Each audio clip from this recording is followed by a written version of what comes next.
السلام علیکم ورحمۃ اللہ وبرکاتہ۔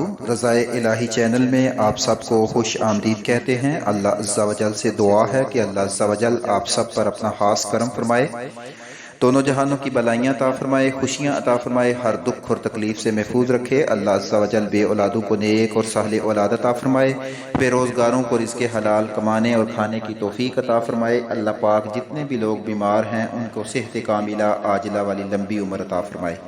آج کی ویڈیو تھوڑی سی انوکھی ہے، بہرحال آپ لوگوں کا دل مانا تو ضرور دیکھیے گا۔ اللہ پاک آپ کو خوش رکھے۔ سب سے پہلی بات تو یہ ہے کہ میں آپ لوگوں سے التجا کرتا ہوں، تمام ان حضرات سے جو ویزے کے لین دین اس طرح کے معاملات کرتے ہیں کہ بھائی ایک تو رمضان المبارک کے آخری ایام چل رہے ہیں، اور دوسرا یہ ہے کہ ان جو معاملات ہیں ان میں فراڈ اور دغا بہت زیادہ ہے۔ میری سب سے یہی التجا ہے کہ بھائی کوشش کیا کریں کہ کسی کو فراڈ دغا نہ لگائیں۔ دیکھیں، جو بھی بندہ پردیس میں آنے کی سٹرگل کرتا ہے، کوشش کرتا ہے، کسی بھی کنٹری کا ویزا اپلائی کرنے کی کوشش کرتا ہے، تو وہ بیچارہ بڑی محنت بڑی مشکل سے پیسے اکٹھے کرتا ہے، ایک ایک روپیہ۔ بھائی ایسے لوگ بھی ہیں، بہنوں کا زیور، ماؤں کا زیور، اپنی زمین کے ٹکڑے بیچ کر، کسی سے ادھار پیسے لے کر جو ہے وہ یہ سب بندے اس طرح کی کوشش کرتے ہیں، کیونکہ جس کے پاس پیسے ہیں اسے کیا ضرورت پڑی ہے گھر سے پردیس آنے کی۔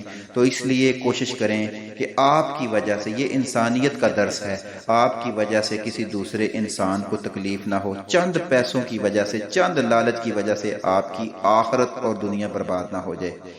جب ہم کسی کو دھوکہ دیتے ہیں تو جس کو دھوکہ دیا جاتا ہے ہمیں بڑی خوشی ہوتی ہے کہ بھائی مجھے پیسے مل گئے، حالانکہ یہ پیسے جائز بھی نہیں ہوتے اور یہ وقت کے ساتھ ساتھ اڑ بھی جاتے ہیں اور پتہ بھی نہیں چلتا۔ بڑھاپے میں آپ کی ہی اولاد آپ کو گالیاں نکالتی ہے کیونکہ آپ نے ان کے منہ میں جو ہے حلال کا لقمہ نہیں ڈالا تھا۔ لیکن جس بیچارے کے ساتھ زیادتی ہوتی ہے نا، اس کی دنیا اجڑ جاتی ہے۔ بھائی اس نے اتنی محنت اور سٹرگل کر کے، اتنی مشقت کر کے پیسے جوڑے ہوتے ہیں کہ شاید میرا مستقبل بن جائے، جب میں باہر چلا جاؤں گا میں کما کے یہ پیسے اتار دوں گا، میں جو ہے کسی نہ کسی ذریعے سے یہ ادھار اتر جائے گا، لیکن جب اس کی امیدیں ٹوٹتی ہیں تو اس کو بہت زیادہ تکلیف ہوتی ہے۔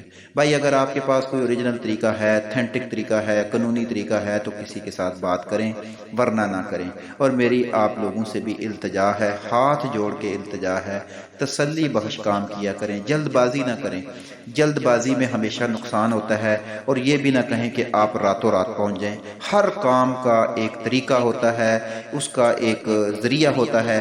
آپ نے اگر چاول بنانے ہیں، گوشت بنانا ہے، تو وہ آپ کیسے آگ جلائے بغیر پکا سکتے ہیں؟ بہت سے لوگ رابطہ کرتے ہیں کہ بھائی ہمارے ایجنٹ نے ہمیں کہا ہے کہ ڈائریکٹ میں آپ کو 4 دن میں پہنچا دوں گا، میں آپ کو وہاں سے اڑاؤں گا، یہاں پہنچا دوں گا، یہاں سے وہاں پہنچا دوں گا۔ میرے پیارے ساتھیوں، باتیں زبان کی حد تک تو بڑی میٹھی ہیں، لیکن حقیقت میں ایک پروسیس ہے، ایک طریقہ کار ہے۔ آپ جس ملک میں آ رہے ہیں یونان میں، تو اس کا نام ہے work permit visa. Work permit ویزے کا مطلب ہے کہ آپ کو کوئی بندہ یہاں پہ کام پہ بلا رہا ہے، تو جب یہاں پہ اس کو بندہ آپ کو کام پہ بلا رہا ہے تو ایجنٹ آپ کو کیسے بائی ایئر بغیر ویزے کے بھیجے گا؟ اس کا مطلب ہے کہ کسی بندے نے یہاں آپ کے پیپر جمع کروانے ہیں، اس نے ایگریمنٹ کیا ہے کہ میں اس بندے کو بلاؤں گا، اس کو کام دوں گا، اس کو رہائش دوں گا۔ پھر آپ لوگوں کی یہ خواہش ہوتی ہے کہ ابھی پورا ابھی جہاز میں کیا، ابھی آپ نے ویزا اپلائی بھی نہیں کیا تھا اور آپ کہتے ہیں کہ ہاں جی میں آگے اٹلی چلا جاؤں گا، میں جرمنی چلا جاؤں گا، میں فرانس چلا جاؤں گا، میں یہاں چلا جاؤں گا، میں وہاں چلا جاؤں گا۔ بھائی گھر بیٹھ کے ہوائی فیر مارنے سے بہتر ہے کہ آپ کہیں کہ جہاں میرے اللہ نے میرا رزق لکھا ہے میں وہاں چلا جاؤں گا، لیکن فی الحال میری منزل یہ ہے، وہاں جاؤں گا، جتنے پیسے لگا کے آیا ہوں اتنے کماؤں گا، اور آگے جب حالات دیکھوں گا، اچھے ہوئے تو چلا جاؤں گا، نہ اچھے ہوئے تو نہیں چلا جاؤں گا۔ اگر امبیسی آپ کا انٹرویو لیتی ہے، امبیسی آپ سے پوچھتی ہے کہ آپ آگے جانا چاہتے ہیں، اور آپ کے منہ سے نکل جاتا ہے کہ جی جی، تو پھر آپ کا کیا بنے گا؟ ویزا ریجیکٹ ہو جائے گا۔ تو اس لیے خواب بھی ایسے دیکھنے چاہیے جو حقیقت کے نزدیک نزدیک ہوں۔ تو کوشش کریں، سٹرگل کریں، لیکن اچھے لوگوں کے ساتھ کوشش کریں۔ نہیں کو ملتا تو نہ کریں، پیسہ ضائع تو نہ کریں، نہ ضائع کرنے سے بہتر ہے کہ آپ گھر بیٹھے رہیں، لیکن یہ نہ کریں کہ اونچے اونچے خواب دیکھ کے پاکستان میں بیٹھے ہوئے آپ انگلینڈ پہنچے ہوتے ہیں، پولینڈ پہنچے ہوتے ہیں، جرمنی پہنچے ہیں، فرانس پہنچے ہیں۔ سب سے پہلے ایک منزل کا تعین کیا جاتا ہے کہ میں نے فلاں کنٹری میں جانا ہے، پھر اس کے تمام مواقع دیکھے جاتے ہیں۔ آج کل تو اتنا جدید دور ہے، آپ ویب سائٹ پہ جاتے ہیں، آپ کو پتہ چل جاتا ہے کہ اس ملک کا پروسیس کیا ہے، طریقہ کار کیا ہے، ایمبیسی کے ویزا دینے کی ریشو کیا ہے۔ تو بہرحال میں آپ لوگوں سے یہی التجا کروں گا، کیونکہ ہمارا زیادہ تر تعلق یونان کے ویزے کے متعلق ہی ہے۔ یونان میں اگر آپ آنا چاہتے ہیں تو پہلے اگر آپ 100 بار سوچتے تھے تو اب آپ 200 بار سوچیں کہ ورک پرمٹ کے ایام بھی اب تقریباً یہ سلسلہ ختم ہونے والا ہے، یہ سلسلہ زیادہ دیر نہیں چلے گا، کیونکہ اس وقت جو سچویشن بڑھتی جا رہی ہے، یہاں پہ بھی پیپر بڑی مشکل سے جمع ہو رہے ہیں اور پاکستان امبیسی میں بھی کافی مشکل حالات ہیں۔ تو اس لیے کوشش کریں حقیقت پہ مبنی باتیں کریں، ہوائی فیر نہ ماریں۔ اور اگر آپ نے یہاں آنا ہے تو کتنی دفعہ آپ کو بتایا ہے کہ یہاں ایک پروسیس ہے ویزا جمع کروانے کا، یہاں پہ پیسے لگتے ہیں، 200 یورو فیس ہے، وکیل کی فیسیں ہیں، یہ ساری فیسیں ہیں۔ جب آپ کہتے ہیں نا کہ میں نے فلاں کو کہہ دیا ہے اس نے کروایا نہیں ہے، بھائی میں نے فلاں کو، بھائی آپ نے جب کہہ دیا ہے اس نے بھی آپ کو کہہ دیا کہ کروا دوں گا، ہوتے انہی کے ہیں جو پیسے دیتے ہیں، جو سٹرگل کرتے ہیں، کوشش کرتے ہیں، تو پھر یہاں جمع ہوتے ہیں، یہاں سے پھر نکل کے پاکستان جاتے ہیں۔ ایسے ساتھیوں نے بھی رابطہ کیا، انہوں نے کہا کہ بھائی میرے ایجنٹ نے کہا ہے کہ کوئی ضرورت نہیں ہے ایمبیسی جانے کی، میں تمہیں ڈائریکٹ جہاز میں تمہاری میں نے ڈاکٹری بھی کروا لیا، میں نے تمہارا سب کچھ کروا لیا۔ بھائی ایک طریقہ کار ہے، امبیسی نے آپ کو لیٹر دینا ہے، اس لیٹر پہ جا کے اس نے بتانا ہے کہ آپ نے کون سی لیبارٹری سے ٹیسٹ کروانے ہیں، وہاں سے آپ کے ٹیسٹ ہونے ہیں، ٹیسٹ کی رپورٹ اوکے ہونی ہے، امبیسی میں آنی ہے، امبیسی نے آپ کا انٹرویو لینا ہے، آپ سے انہوں نے تمام معاملات پوچھنے ہیں، پھر وہ سیٹسفائی ہوں گے تو آپ کو ویزا دیں گے، ورنہ آپ کو ریجیکٹ کر دیں گے۔ ریجیکٹ ہونے کی ریشو میرے ساتھیوں بہت زیادہ ہے، اس لیے کوشش کریں کہ جو بھی قدم اٹھائیں سوچ سمجھ کر اٹھائیں، جلد بازی نہ کریں، پیسے نہ پھنسائیں اور ہوائی فائر مارنے سے بچتے رہیں۔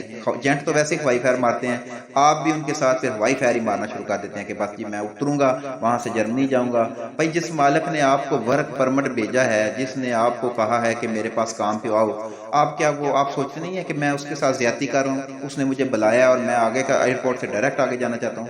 تو معاملات کو سمجھنے کی کوشش کیا کریں، اتنا آسان نہیں ہوتے۔ جب آپ یہاں سے چلے جائیں گے تو یہاں آپ کا کارڈ بھی نہیں بنے گا، پھر آپ 2 نمبر ہو جائیں گے، جب 2 نمبر ہوں گے تو اگر پکڑے گے تو رپورٹ کریں گے تو ساری محنت پہ پاری پھر جائے گا۔ اس لیے اچھے طریقے سے اچھی سوچ کے ساتھ آگے بڑھیں۔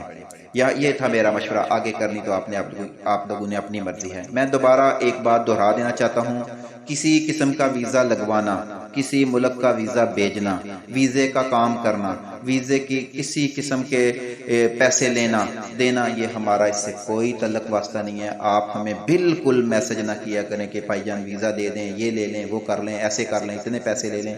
نہ ہمیں پیسوں کی ضرورت ہے، نہ ہمیں ویزے دینے ہیں، نہ ہم نے ویزے لینے ہیں، نہ ہم لوگوں کی گالیاں سننی ہیں، نہ ہم نے ماؤں کی بددعائیں لینی ہیں، ہمارا اس سے کوئی تعلق واسطہ نہیں ہے۔ انفارمیشن آپ کو چاہیے، معلومات آپ کو چاہیے، کون سے پیپر چاہیے، پیپر کی تصدیق کروانی ہے، پیپر ہاں یہ ٹھیک ہے نہیں ٹھیک ہے، بھائی ہمیں بتا دیں دیکھ کے، جتنا ہم سے ہوا اور لیگل طریقے سے جو بھی ہم آپ کی مدد کر سکتے ہو ہم کریں گے۔ اس کے علاوہ ہمارا آپ کے ساتھ کوئی امبیسی ویزے ان چیزوں کا کوئی تعلق واسطہ نہیں ہے۔ تو یہ بات تو ہی یہاں تک۔ آگے ہم دعا کرتے ہیں، بہت ہی بابرکت ایام ہیں، رمضان المبارک کی عظیم راتیں ہیں، عظیم گھڑیاں ہیں۔ میں اپنے رب کریم سے دعا کرتا ہوں کہ یا میرے رب، تمام مسلمان جو سٹرگل کر رہے ہیں، جو کوشش کر رہے ہیں کہ کسی ملک میں سیٹل ہو جائیں، تو اپنے حبیب کے صدقے ان کی مدد فرما دے، ان عظیم راتوں کے صدقے تو ان کی مدد فرما دے اور ان کے لیے اچھے اسباب پیدا فرما دے۔ میرے اللہ، جو بھی لوگ گھروں سے نکلے ہوئے ہیں کسی منزل کی تلاش میں ہیں، ان کو ان کی منزل مقصود تک پہنچا دے، اور جو لوگ نکلنا چاہتے ہیں ان کی بھی میرے اللہ مدد فرما دے، ان کو برے لوگوں سے محفوظ رکھنا، اور میرے اللہ ان کو رزق حلال کمانے اور کھانے کی توفیق عطا فرمانا۔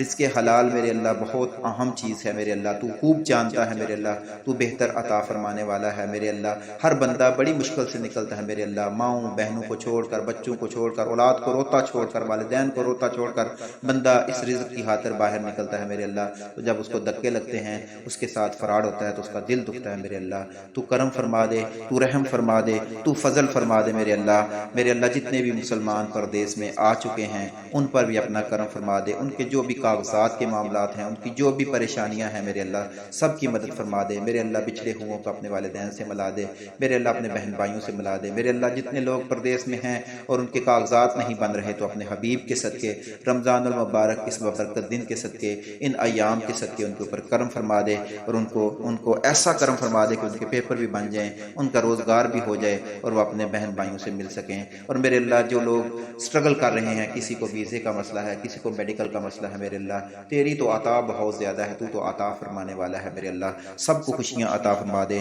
سب پہ اپنا خاص کرم فرما دے، سب کی تمام دلی خواہشیں پوری فرما دے میرے اللہ۔ اپنے حبیب کے صدقے جتنے بھی لوگ جس جگہ پہ کسی بھی طریقے سے اسٹرگل کر رہے ہیں، اگر وہ طریقہ تیرے میرے اللہ شریعت سے نہیں ٹکراتا تو ان کی ضرور مدد فرما، تو ان کے اوپر اپنا خاص کرم فرما دے میرے اللہ۔ تو رحیم ہے، تو رحمان ہے، ہم گنہگار ہیں، سیاکار ہیں، ہماری بھی مدد فرمانا میرے اللہ۔ ہمارے ہاتھ زبان پیر سے کسی مومن کو نقصان نہ پہنچے میرے اللہ، تو اس کی توفیق ہمیں عطا فرمانا میرے اللہ۔ تمام مسلمانوں پر اپنا خاص کرم فرمانا میرے اللہ، تو عطا فرمانے والا ہے میرے اللہ۔ سب کو اتنا عطا فرما دے کہ ان کو کسی اور کی حاجت نہ رہے میرے اللہ۔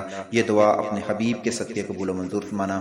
اور آپ لوگ جو ہے کوشش کریں ان ایام میں، ان مخصوص راتوں میں جو ہے آپ خوب قرآن کی تلاوت کر کے اپنے رب کو راضی کرنے کی کوشش کریں۔ ویسے بھی ایمبیسی تقریباً ان دنوں میں بند ہی ہوگی، ایک دو دن بیچ میں کھلے گی اور آگے بند ہوگی، تو آپ جو ہے کوشش کریں، عید کے ایام ہیں اور رمضان کے آخری ایام ہیں، دعائیں کریں، رب کو راضی کریں، التجائیں کریں اور اپنے رب سے اپنی خواہشات کو پورا ہونے کی دعا مانگیں۔ انشاءاللہ عز و جل اللہ تعالیٰ آپ کو ضرور کامیابی دے گا۔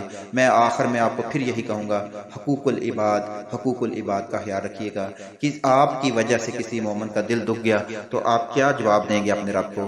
حقوق اللہ تو اللہ معاف فرما دے گا، حقوق العباد میں بہت کوتاہیاں ہو جاتی ہیں، اس لیے ہمیشہ دوسروں کا خیال رکھیں، اپنی زبان ہاتھ پاؤں سے کسی کو تکلیف نہ پہنچائیں۔ اللہ پاک ہم سب کو صحیح معنوں میں شریعت مطہرہ پر چلنے کی توفیق عطا فرمائے اور ایک دوسرے کی مدد کرنے کی توفیق عطا فرمائے۔